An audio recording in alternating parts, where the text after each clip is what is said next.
50 anni a servizio di Dio e della Chiesa. Auguri al Vescovo Alberto Tanasini, che festeggia il 1° marzo i suoi primi 50 anni di ordinazione sacerdotale. I giovani al centro della visita pastorale al vicariato di Graveglia e Sturla. Al Vescovo sono state presentate le riflessioni preparate dai gruppi che si sono formati nei 4 ambiti del vicariato. Fra gli incontri vicariali, quello con gli animatori della liturgia e i custodi dei luoghi di culto. Nella visita pastorale una serata dedicata alla formazione dei ministeri laicali. Ricucire la distanza fra scuola e lavoro è l'obiettivo di Generare Futuro, iniziativa di ACLI e Forum Famiglie. La giornata conclusiva si è svolta a Genova con l'incontro fra i giovani e le aziende. C'è un'utopia possibile, una nuova consapevolezza ecologica integralmente umana. Riflessione dell'ex ministro Giovannini a Rapallo a 4 mesi dalla mareggiata. Occorre una conversione quotidiana per tutelare il pianeta. Conoscere l'ebraismo per riscoprire le radici delle confessioni cristiane e per combattere l'antisemitismo. Il tema affrontato nella giornata di studio che si è svolta in diocesi in chiave ecumenica. 3 giorni di ascolto e preghiera per i pellegrini di Santiago de Compostela. A Chiavari, nella chiesa di San Giacomo di Rupinaro, si svolge la 17ª edizione dell'incontro compostellano in Liguria. Come figli miei, l'approccio di una preside con gli studenti di un quartiere degradato di Napoli, la testimonianza di Eugenia Carfora al corso di insegnanti della diocesi di Chiavari. Benvenuti a Noi Chiesa, la nostra trasmissione dedicata alla vita della diocesi di Chiavari, che questa settimana non poteva che aprirsi con un augurio speciale a Monsignor Alberto Tanasini nel giorno dell'anniversario della sua ordinazione presbiterale.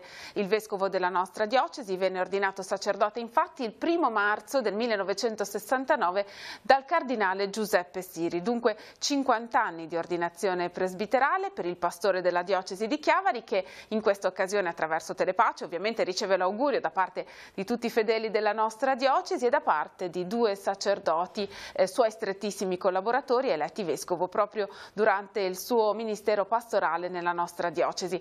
Monsignor Corrado Sanguinetti, vescovo di Pavia, e Monsignor Gero Marino, vescovo di Savonanoli. Vediamo.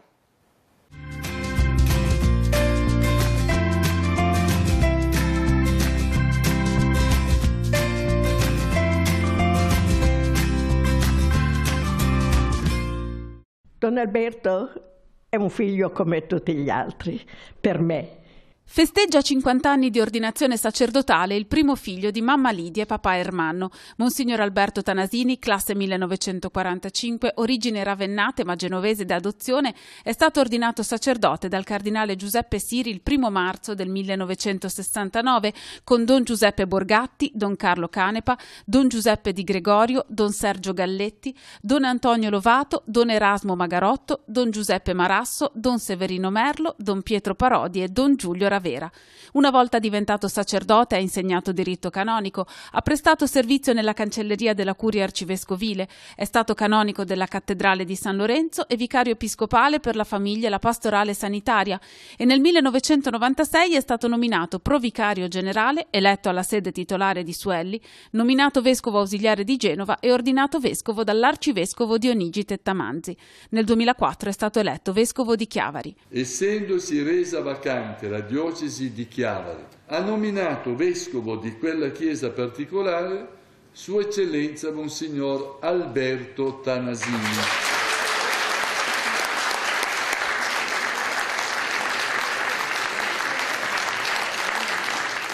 Da quell'anno ha guidato la nostra diocesi e ha vissuto la gioia e la trepidazione della nomina a vescovo di 2 sacerdoti del clero diocesano e suoi strettissimi collaboratori, che oggi gli formulano i migliori auguri anche da parte di tutti i fedeli della nostra diocesi. Carissimo vescovo Alberto, so che oggi festeggi ben 50 anni di sacerdozio, una bellissima data, è un bellissimo traguardo del tuo cammino. Mi unisco davvero alla tua gioia, alla gioia di tutta la diocesi di Chiavari e innanzitutto vorrei dirti un grande grazie per la tua paternità che mi hai manifestato quando ho collaborato per tanti anni con te e adesso per la tua fraternità che mi manifesti come confratello vescovo.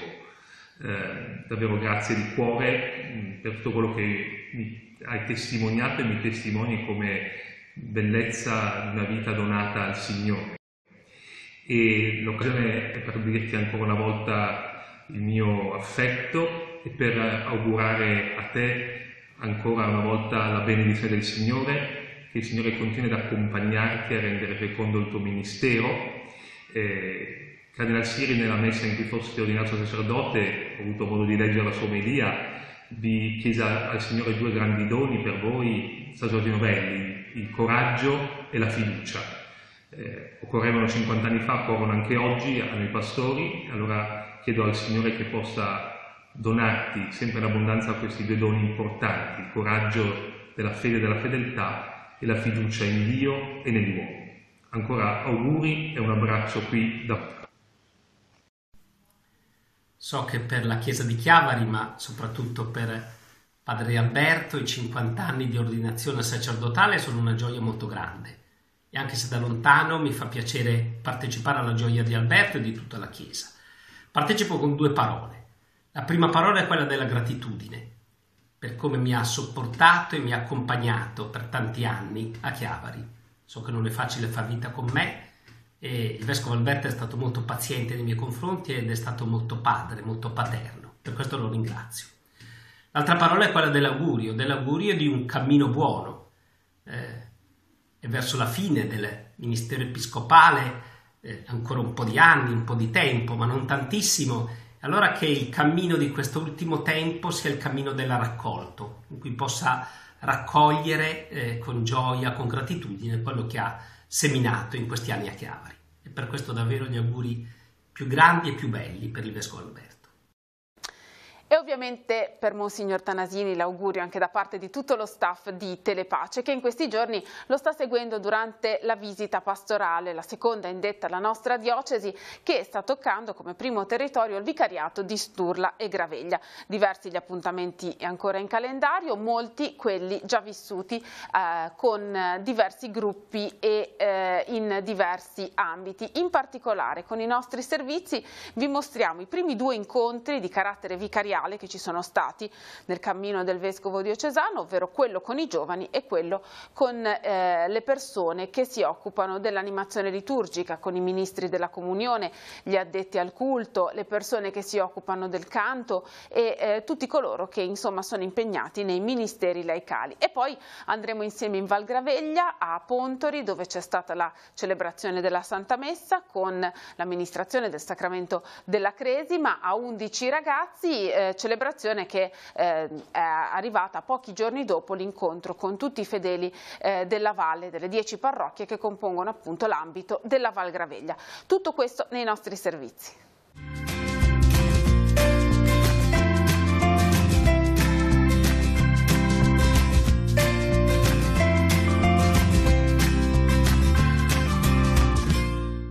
Il primo incontro vicariale della visita pastorale nelle comunità della zona di Graveglia e Sturla è stato quello con i giovani. Un dialogo aperto, semplice e schietto con il pastore della diocesi, iniziato con il filmato sul campo estivo vicariale della scorsa estate.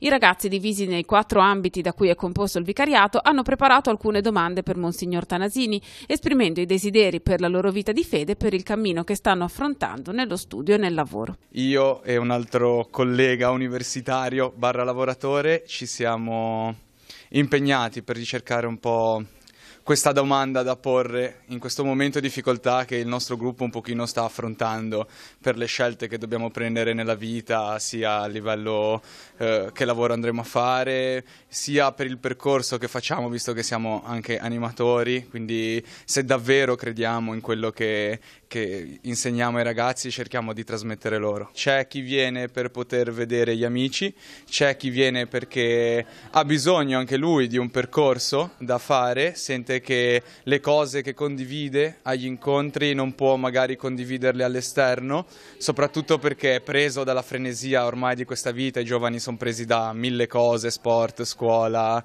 eccetera, e quindi è un momento per loro per fermarsi a riflettere un po' sul senso della loro vita. Per me è un momento molto importante, il Vescovo ci è padre e uno dei primi incontri che fa in vicariato, forse il primo incontro un po' è proprio quello con i giovani. E i giovani hanno bisogno di sentire la parola di una persona che, ripeto, in mezzo a noi è padre, è pastore e abbiamo bisogno, credo davvero, della sua saggezza per poter continuare il nostro cammino. L'incontro della sera è stato preceduto la mattina da un altro appuntamento dedicato ai più giovani, ovvero ai ragazzi che hanno ricevuto il sacramento della Cresima in Val Graveglia. La messa è stata l'occasione per un nuovo incontro con le 10 parrocchie di questo ambito che hanno avuto modo di dialogare con il Vescovo nel corso di un'assemblea alcuni giorni fa. Monsignor Tanasini ha amministrato il sacramento della Cresima a 11 ragazzi. Per loro ha formulato un suggerimento traendo spunto dalla liturgia del giorno e dall'invito di Cristo ad amare i propri nemici, una cosa, ha detto, che sembra da supereroi. Col sacramento della Cresima, con il dono dello Spirito Santo, noi siamo uomini celesti. Uomini celesti vuol dire come Cristo. Immaginate come sarebbe bello il mondo in cui viviamo se davvero noi seguissimo questo esempio, questo modo di vivere. La celebrazione si è tenuta nella chiesa parrocchiale di Pontori. Una parrocchia frequentata e con persone molto attive. Ecco. Tanti giovani, oggi le Cresime confermano questo. Sì, ci sono tanti giovani, ci sono tante nuove famiglie, negli ultimi anni si sono fermate tante famiglie che hanno riattivato un po' la popolazione con gioventù, via. È una piccola realtà, però abbastanza unita, bella, come io non sono di qua perché abitavo a Chiavari, poi dal 99 mi sono inserito qui a Pontori, però ci hanno accolto bene, facciamo parte del gruppo della chiesa, di tutto da fare. Sia una piccola realtà, però bella unita, ecco.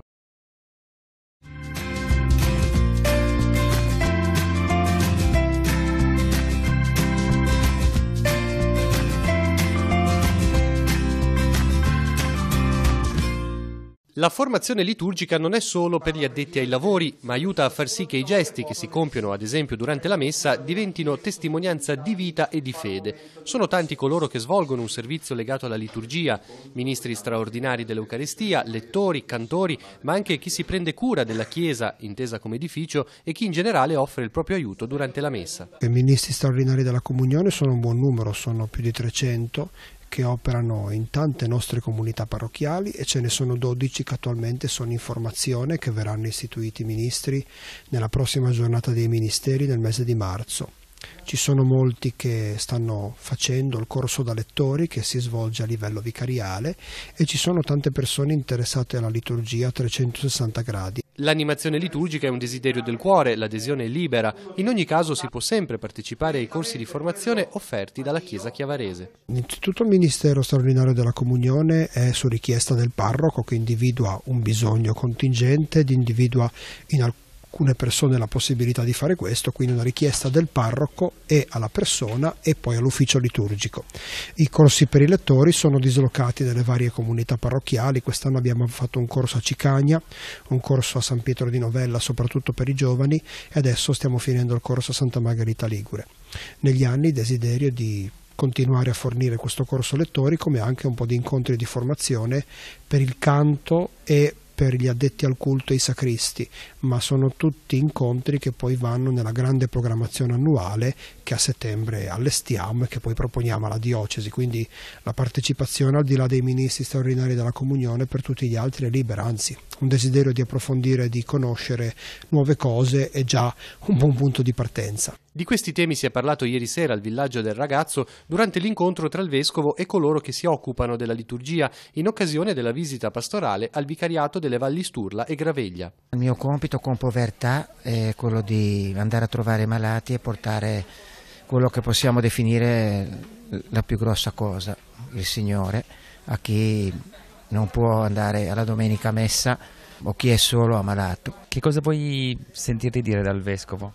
Niente, sono venuto innanzitutto per dire che ci sono, che sento proprio bisogno di continuare a portare la comunione agli ammalati, alle persone che veramente cercano Dio, ma purtroppo a volte si è anche tanto soli. Se uno volesse iniziare e fare quello che hai fatto tu, che cosa gli potresti dire, cosa potresti consigliare? Di aver sempre fiducia, anche davanti a tante croci, come tutti abbiamo, di prendere veramente per mano chi ha bisogno perché tutti ci possiamo trovare soli e abbandonati. Ora vi parliamo di un'iniziativa molto articolata che ha avuto il suo punto conclusivo nella nostra regione a Genova. Stiamo parlando di Generare Futuro, una iniziativa appunto che è stata organizzata a Roma dalle ACLI e dal Forum delle Associazioni Familiari, con questo obiettivo, quello di ricucire la distanza fra il mondo della scuola e quello del mondo del lavoro, per dare un adeguato supporto ai ragazzi che si introducono in questo mondo in maniera oggi sempre più difficoltosa. Mancano le conoscenze base, sostanzialmente di quello che è l'approccio che si può avere al mondo del lavoro, manca il sapersi costruire un curriculum, insomma occorre accompagnare i ragazzi in questo passaggio, perché senza lavoro è sempre più difficile, se non impossibile, poter costruire una famiglia. Su questi presupposti si è basata l'azione di ACLI e Forum delle Famiglie, che ha avuto, come detto, il suo punto conclusivo nel convegno che si è svolto a Genova, dove sono state tratte le conclusioni di questo lungo lavoro e c'è stata l'occasione di poter far incontrare i ragazzi con le aziende in momenti di scambio, di dialogo e appunto di formazione. Vediamo.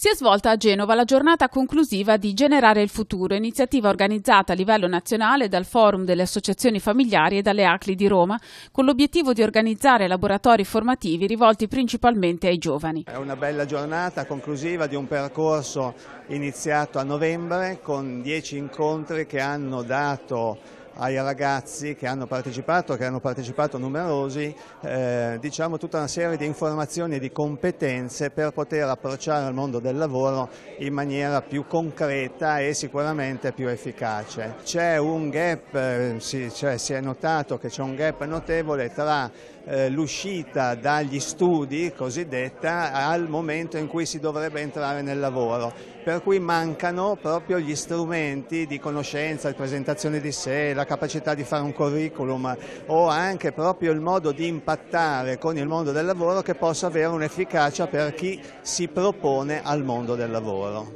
Nel corso del convegno genovese sono stati discussi i dati noti relativi alla disoccupazione giovanile, che in Italia si assesta a oltre il 40%. La Liguria si scosta di poco. Per questo il progetto ha messo insieme scuola, università e mondo del lavoro. Ma il tema del lavoro e della famiglia sono assolutamente compenetrati, perché la maggior parte dei giovani non pensa a una famiglia, giustamente perché non riesce ad avere una risposta lavorativa. La cosa grave in questo paese è che non solo stiamo vivendo un periodo difficile dal punto di vista della natalità, ma sono sempre meno i giovani che riescono a fare famiglia. Dico riescono perché di fatto c'è un desiderio, ma c'è l'impossibilità di realizzarlo perché manca il lavoro e manca tante volte anche la casa, quindi non c'è la possibilità per i giovani di realizzare o a volte anche di sognare dei sogni non solo lavorativi ma anche familiari, e quindi succede che vanno all'estero.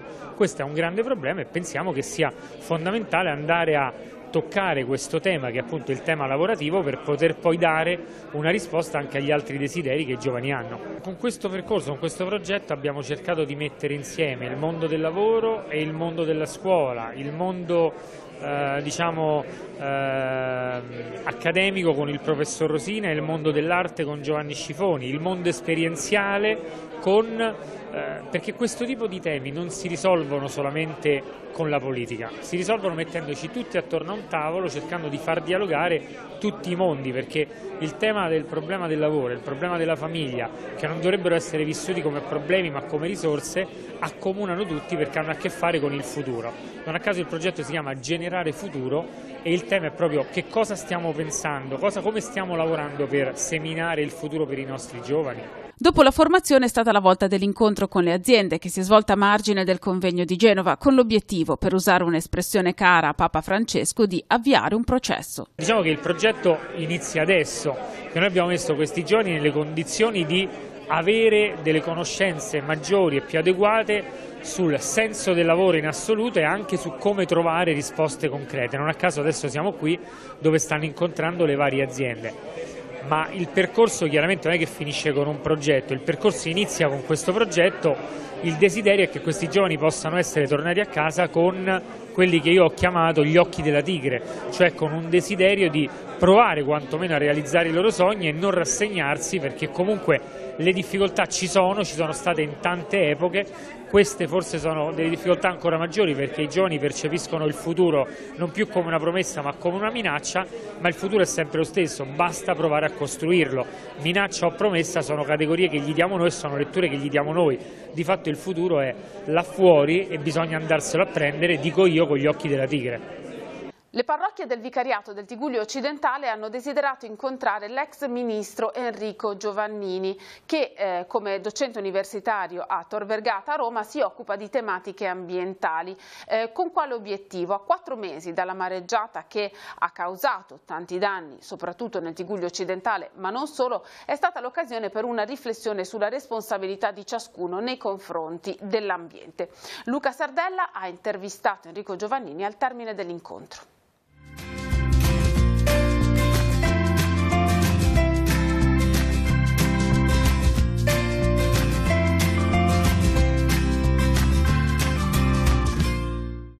La mareggiata che ha colpito il Tigullio Occidentale ci ha fatto percepire una non linearità del clima. Che cosa dobbiamo attenderci per il futuro? Purtroppo altri fenomeni del genere, perché stanno accadendo in tutto il mondo. Non linearità non vogliono dire soltanto eventi improvvisi, ma anche eventi a impatti molto ampi. Vediamo cosa è successo negli Stati Uniti nelle ultime settimane con delle temperature polari, vediamo la scomparsa della neve in alcune parti anche d'Italia. Insomma, sono fenomeni che lasciano il segno, perché non è che torna la situazione precedente, e quindi dobbiamo abituarci a gestire queste situazioni, anticiparle, ma non è solo un problema di clima, anche l'immigrazione ha generato una non linearità.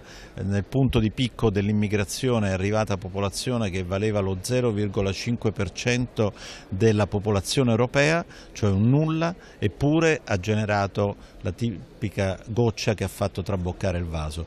Questi sono fenomeni che vuol dire che il nostro sistema economico, sociale e ambientale è vicino ai limiti e come tali questi eventi non spariranno a meno di grandi cambiamenti.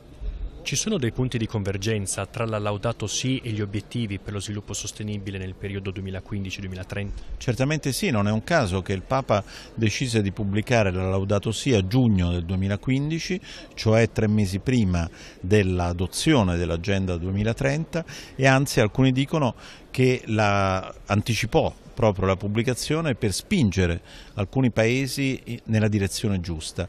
Ricordiamo il 2015 ci sono stati 3 grandi eventi, la Laudato Si, l'Agenda 2030 approvata il 25 settembre del 2015 e gli accordi di Parigi di dicembre, che sono la prima attuazione dell'impegno sull'Agenda 2030.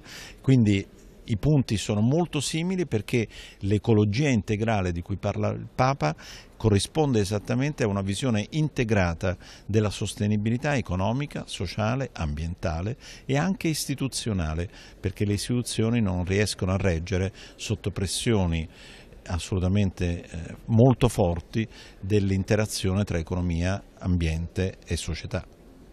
I diritti di chi verrà dopo di noi sono gli stessi di chi c'è adesso. Su quali piccole conversioni quotidiane ciascuno di noi è chiamato a confrontarsi?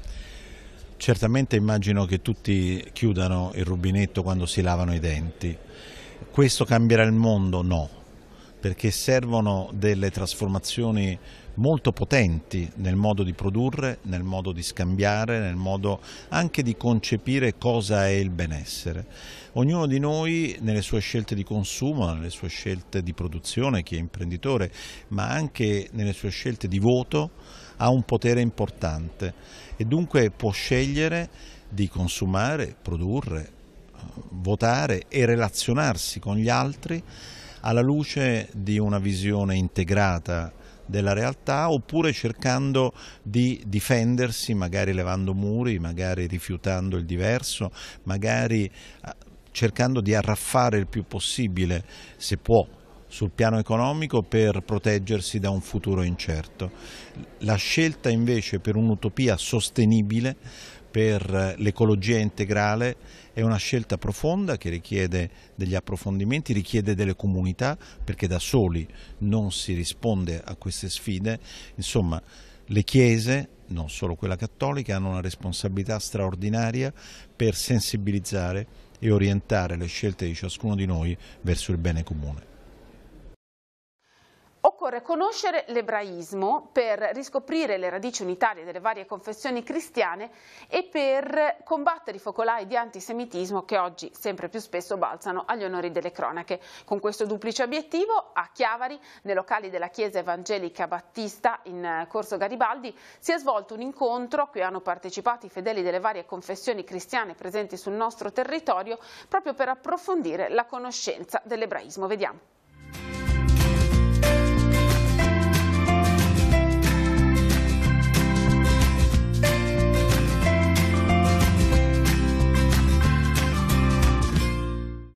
Quanto è importante che le diverse confessioni si ritrovino per parlare, per studiare l'ebraismo? È fondamentale perché l'ebraismo costituisce la base su cui si fonda la fede cristiana. Senza un rapporto diretto con la tradizione ebraica risulta difficile anche comprendere quelle che sono le caratteristiche fondamentali del cristianesimo e anche delle diverse confessioni cristiane.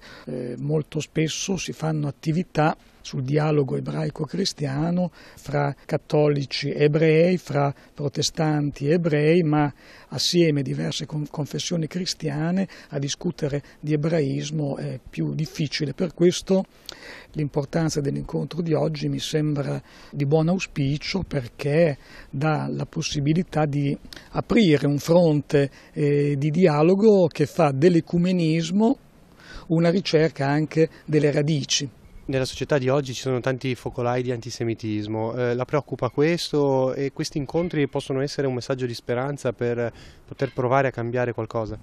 I focolai di antisemitismo sono particolarmente pericolosi in quanto negli ultimi 70 anni, soprattutto dopo la chiusura dei cancelli di Auschwitz, pensavamo che non fosse più possibile avere rigurgiti di antisemitismo. In realtà la storia, soprattutto degli ultimi decenni, ci fa comprendere come il tema dell'antisemitismo sia ancora centrale nella storia europea. Quale può essere un modo per arginare l'antisemitismo, a parte le azioni sociali da intraprendere? In primo luogo conoscere l'altro, conoscere l'ebraismo permette di entrare in profondità all'interno di quella che è la cultura ebraica, poi anche la fede e la religione ebraica, e sfatare i pregiudizi che da secoli, per non dire millenni, hanno un po' caratterizzato il rapporto con l'ebraismo. Sono iniziati i 3 giorni del raduno compostellano in Liguria, il 17° appuntamento organizzato per i pellegrini o ex pellegrini che hanno già vissuto l'esperienza del cammino di Santiago di Compostela o per coloro che desiderano accostarsi ad esso. Un appuntamento che viene organizzato ogni anno e che appunto per il 2019 si tiene nella nostra diocesi, più in particolare a Chiavari, nella chiesa di San Giacomo di Rupinaro. Ci sono momenti di ascolto, momenti di preghiera, un pellegrinaggio a piedi alla Basilica dei Fieschi e poi la consegna della credenziale a coloro che si accosteranno al cammino di Santiago di Compostela in questa primavera. Vediamo.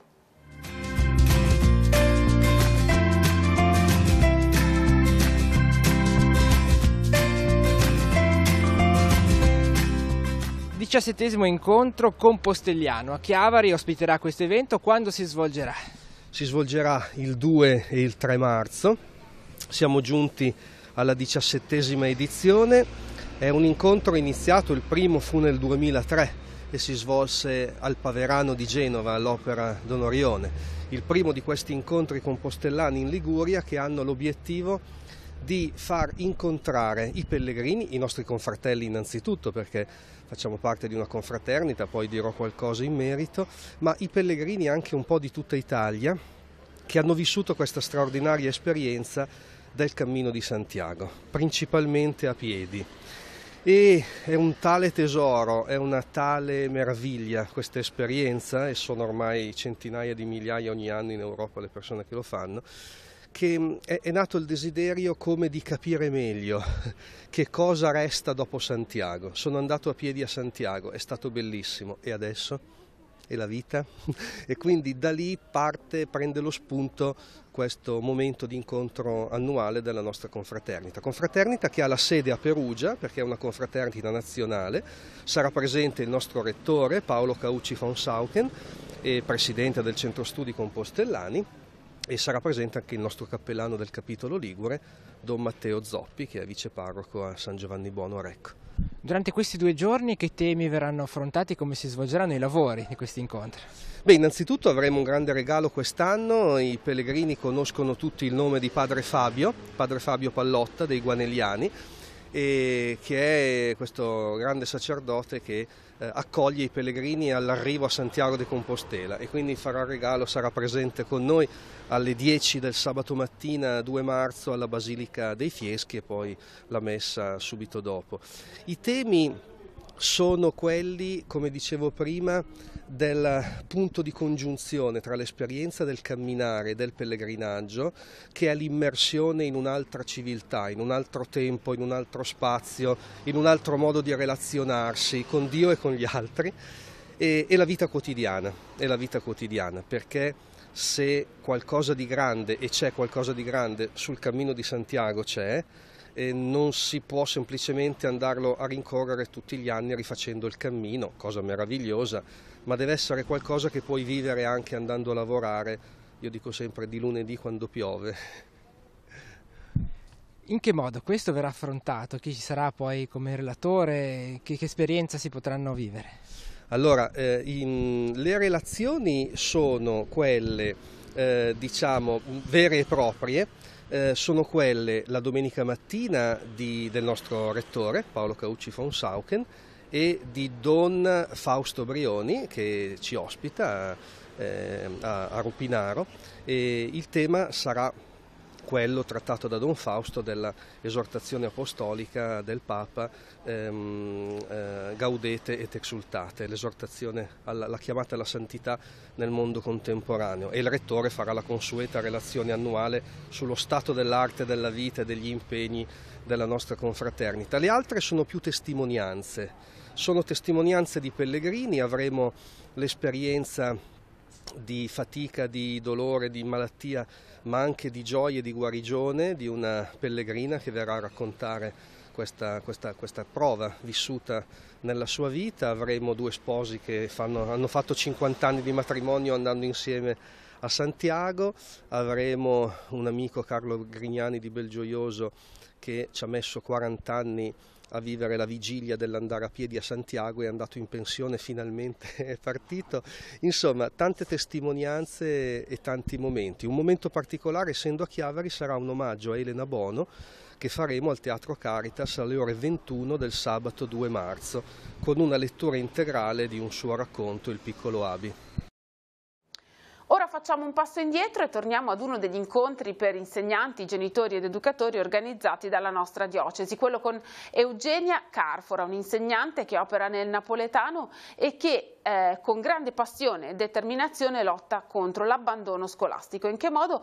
Glielo abbiamo chiesto in questa intervista di Don Alberto Gastaldi.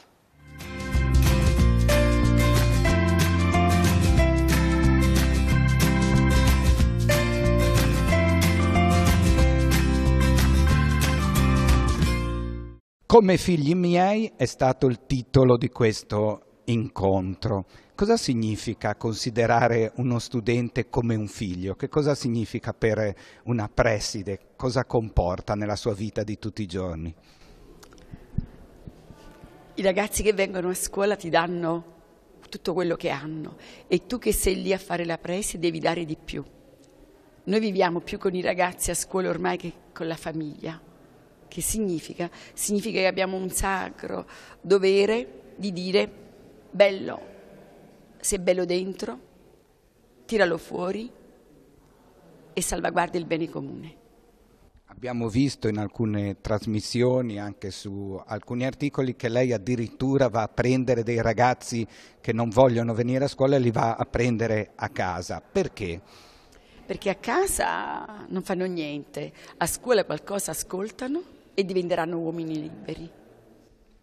vede già dei segnali di riscatto, di speranza in questi ragazzi che vivono una situazione difficile, di degrado, di malavita, di abbandono? Ci sono già dei segni di speranza? Loro non sanno quello che accadrà domani. Io so che quello che faccio tutti i giorni servirà loro nel domani. Io li vedo. E gli altri colleghi dirigenti della zona come commentano?